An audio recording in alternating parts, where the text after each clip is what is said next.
In Abuja yesterday, being the 8th of February 2024, ECOWAS officials spoke on Senegal political crisis, the junta-led nation's exit. A senior ECOWAS official on Thursday said the decision passed by the junta-led Niger, Mali, and Burkina Faso to leave the West African regional bloc was hasty and did not account the conditions for withdrawal. The three nations' military ruler announced last month they were abandoning the political and economic bloc in a blow to integration after ECOWAS has pressured them to restore democracy. The Bloc Mediation and Security Council met in Nigeria's capital Abuja to discuss both their departure and Senegal, where a 10th-month election delay has sparked opposition challenges.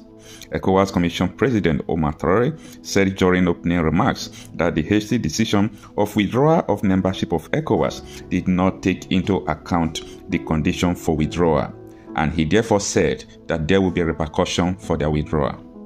These unfolding events in the region are posing challenges that risk threatening stability in our countries. Consequently, an additional memoranda has been prepared on the situation in the Republic of Senegal for Your Excellency's consideration. This extraordinary session of the MSC therefore invites you to critically examine the following memoranda. The memorandum on the intent of Burkina Faso, Mali, and Niger to withdraw from ECOWAS, with a supplementary memorandum on the wider implication of the withdrawal. The second is the memorandum on elections in member states with special emphasis on the postponed elections in Senegal. On behalf of the chairperson, want to restate and call for calm and the total respect and adherence to the rule of law and constitutional order. Nigeria's Minister of Foreign Affairs, Ambassador Yusuf Tugar, is the chairman of the council, and he underscores the commitment of the sub-region to preserve democratic principles and upholding the rights of all citizens in the region. I commend the collective efforts of all our member states in upholding the decision by ECOWAS on those member states that have deviated from constitutional governance. ECOWAS' commitment to addressing these challenges underscores our shared dedication to preserving the democratic principles upon which our organization stands. The ECOWAS leadership hopes that deliberations at this meeting will take actionable recommendations that will bring a strong and more united sub-region. I am of the view that this country and this continent must do it. Today, many times when I think about my continent, this continent of Africa, this mother continent, this continent that is the cradle of human civilization, this continent that has known abuse by the slavers, this continent that has been colonized, this continent that has known neo-colonization, this continent that has known apartheid, this continent that is the home of all minerals known to man, this continent that is the home of rivers that produce waters, this continent that has over 1.4 billion, this continent which is great in prospect, but this continent which is at the lower rungs of the ladder, this continent, I think of her, where are our leaders? How can it be that in the 1940s we fought that we may drive out the colonizer, and the colonizer is coming back again? How can it be? How can it be that 60 years ago we regained our independence and our young men and women are now fighting to go to the land of the colonizers? How can it be? How can it be that 28 years ago you slew the giant that was apartheid, but there is still apartheid of an economic kind? How can it be? How can it be? And how can it be that we are comfortable in that environment? How can it be? It cannot be right.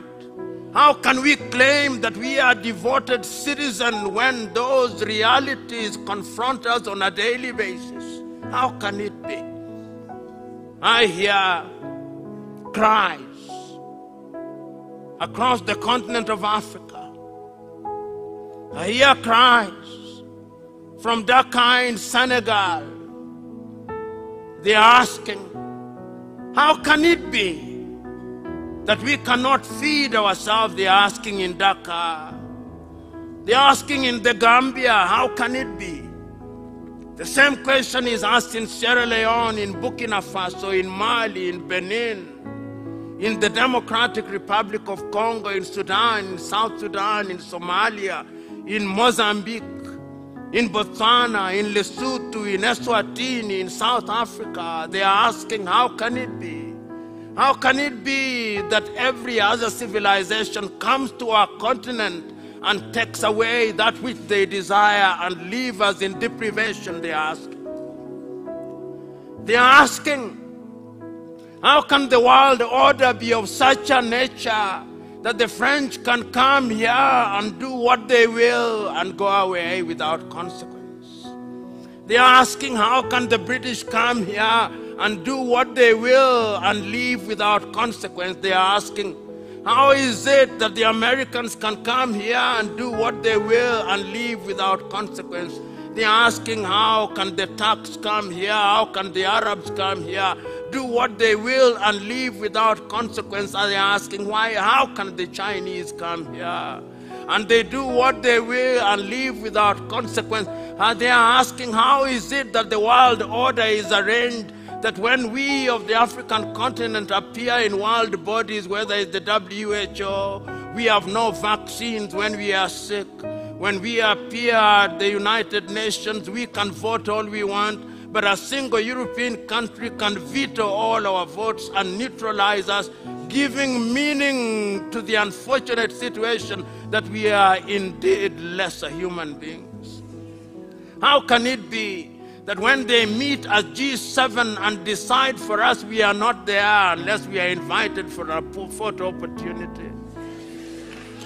When they meet as G20, we are not there unless we are invited for a photo opportunity.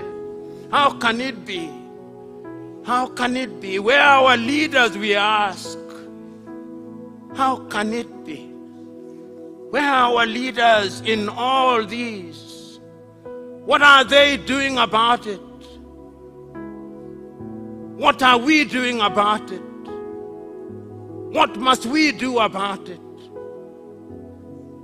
Why is it that we have leaders and we cannot feed ourselves because there is a war in Ukraine?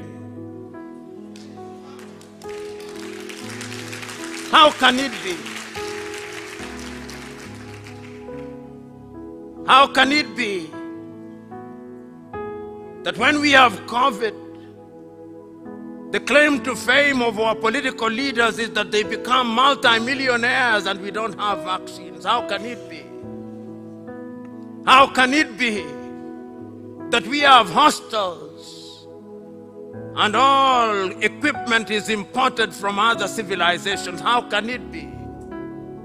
How can it be that we have schools in which we have no faith? How can it be that even our airlines fly aeroplanes that are made by other civilizations and we cannot even run them? How can it be that a matter that is not rocket science, such as the provision of electricity, whether you are in Johannesburg in South Africa, or Abuja in Nigeria, or Accra in Ghana, or Nairobi in Kenya, or Bujumbura, or Ouagadougou in Burkina Faso, we cannot provide electricity for our men and women? How can it be?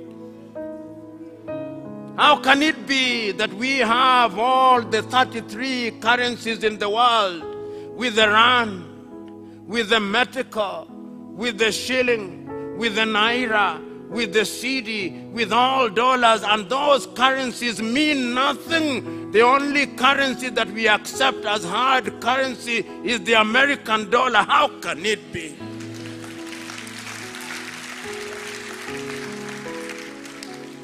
How can it be that when I travel to Africa, the only credit cards that I have are the Visa and the MasterCard and the American Express, and that we have no card of our own? How can it be?